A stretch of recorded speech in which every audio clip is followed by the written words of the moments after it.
Você provavelmente já deve ter ouvido falar do plano sequência. Essa técnica consiste na não fragmentação de uma ação pela montagem, registrando todo o acontecimento em apenas uma tomada, que se desloca temporalmente e às vezes também espacialmente.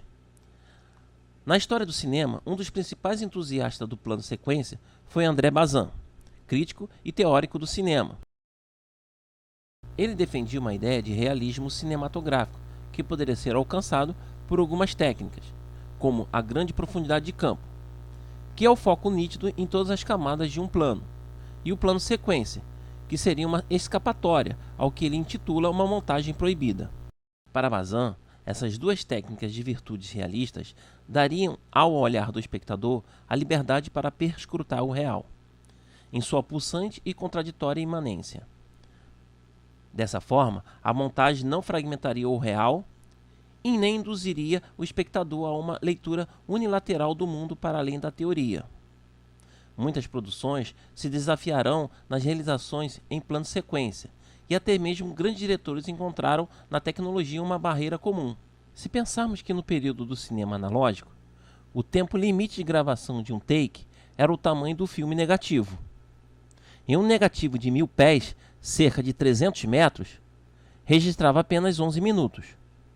Como seria possível, então, realizar um longa-metragem em plano sequência? Alfred Hitchcock foi um dos cineastas que, mesmo com essa limitação técnica, se aventurou no plano sequência, ao adaptar para o cinema uma peça de teatro que se passava entre as 19h30 e as 21h15. Ele queria filmar tudo em uma ação contínua, tal qual acontecia na peça, do momento em que a cortina subia até a hora que ela descia.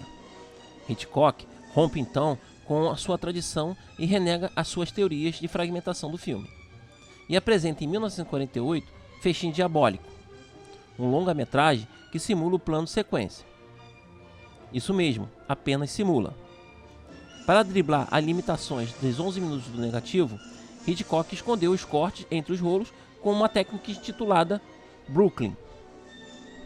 Quando o rolo estava prestes a acabar, o operador de câmera se aproxima de um personagem, dando um close em seu casaco e deixando a tela inteira em preta. E após trocar o rolo do negativo, o próximo plano iniciava na mesma posição, na imagem preta do casaco do personagem. Dessa forma, a tela preta criava uma costura entre os planos, disfarçando o corte.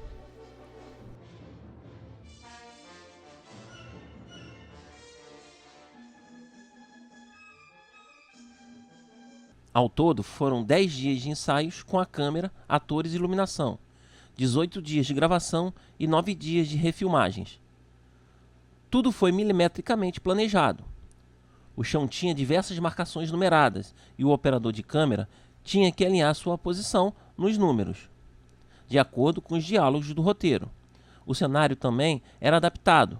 Os móveis tinham rodinhas e as paredes eram desbloqueáveis para que a câmera pudesse transitar livremente entre os cômodos do apartamento. Outros filmes mais contemporâneos também pretendiam simular um plano sequência e utilizar a mesma técnica de corte invisível. É o caso do Bugman, vencedor do Oscar do melhor filme em 2015, e do filme 1917. Mas mais do que compreender o plano sequência como uma técnica, podemos pensar nos efeitos que ele provoca no espectador. Apesar de a priori se apresentar como uma negação total à montagem, talvez precisamente a ausência de cor nos chame tanta atenção. Parece a montagem inexistente ou até nos obriga a pensar em uma possível montagem, que existe no interior do plano, que opera de forma diversa ao corte. A questão da imersão do plano sequência também pode ser debatida, porque para o espectador médio, os primeiros minutos de um filme em plano sequência podem causar um certo desconforto, se a pessoa for fã de filmes de ação, em que a média de cortes por minuto ainda é maior. Esse desconforto pode levar ao tédio. Veja essa cena de Velozes e Furiosos, que tem inúmeros cortes.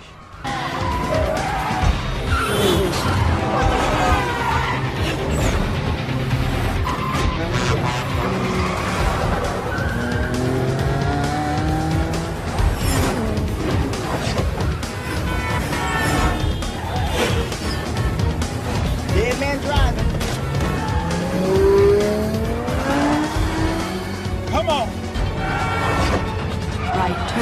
ahead.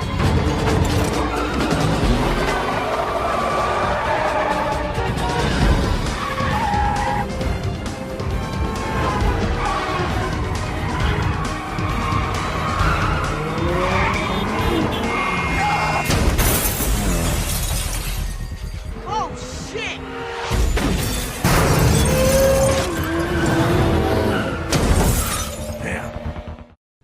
Agora veja essa cena de 1917, em plano sequência.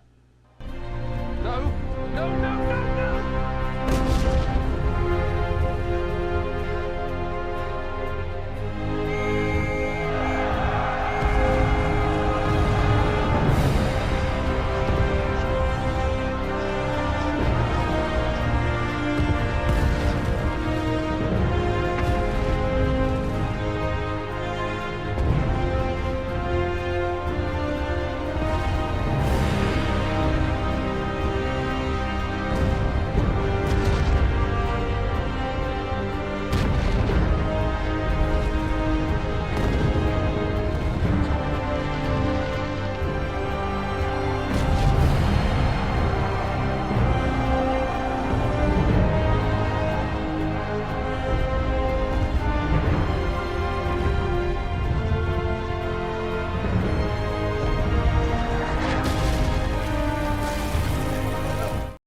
Qual das duas faz com que você realmente se sinta dentro daquele espaço?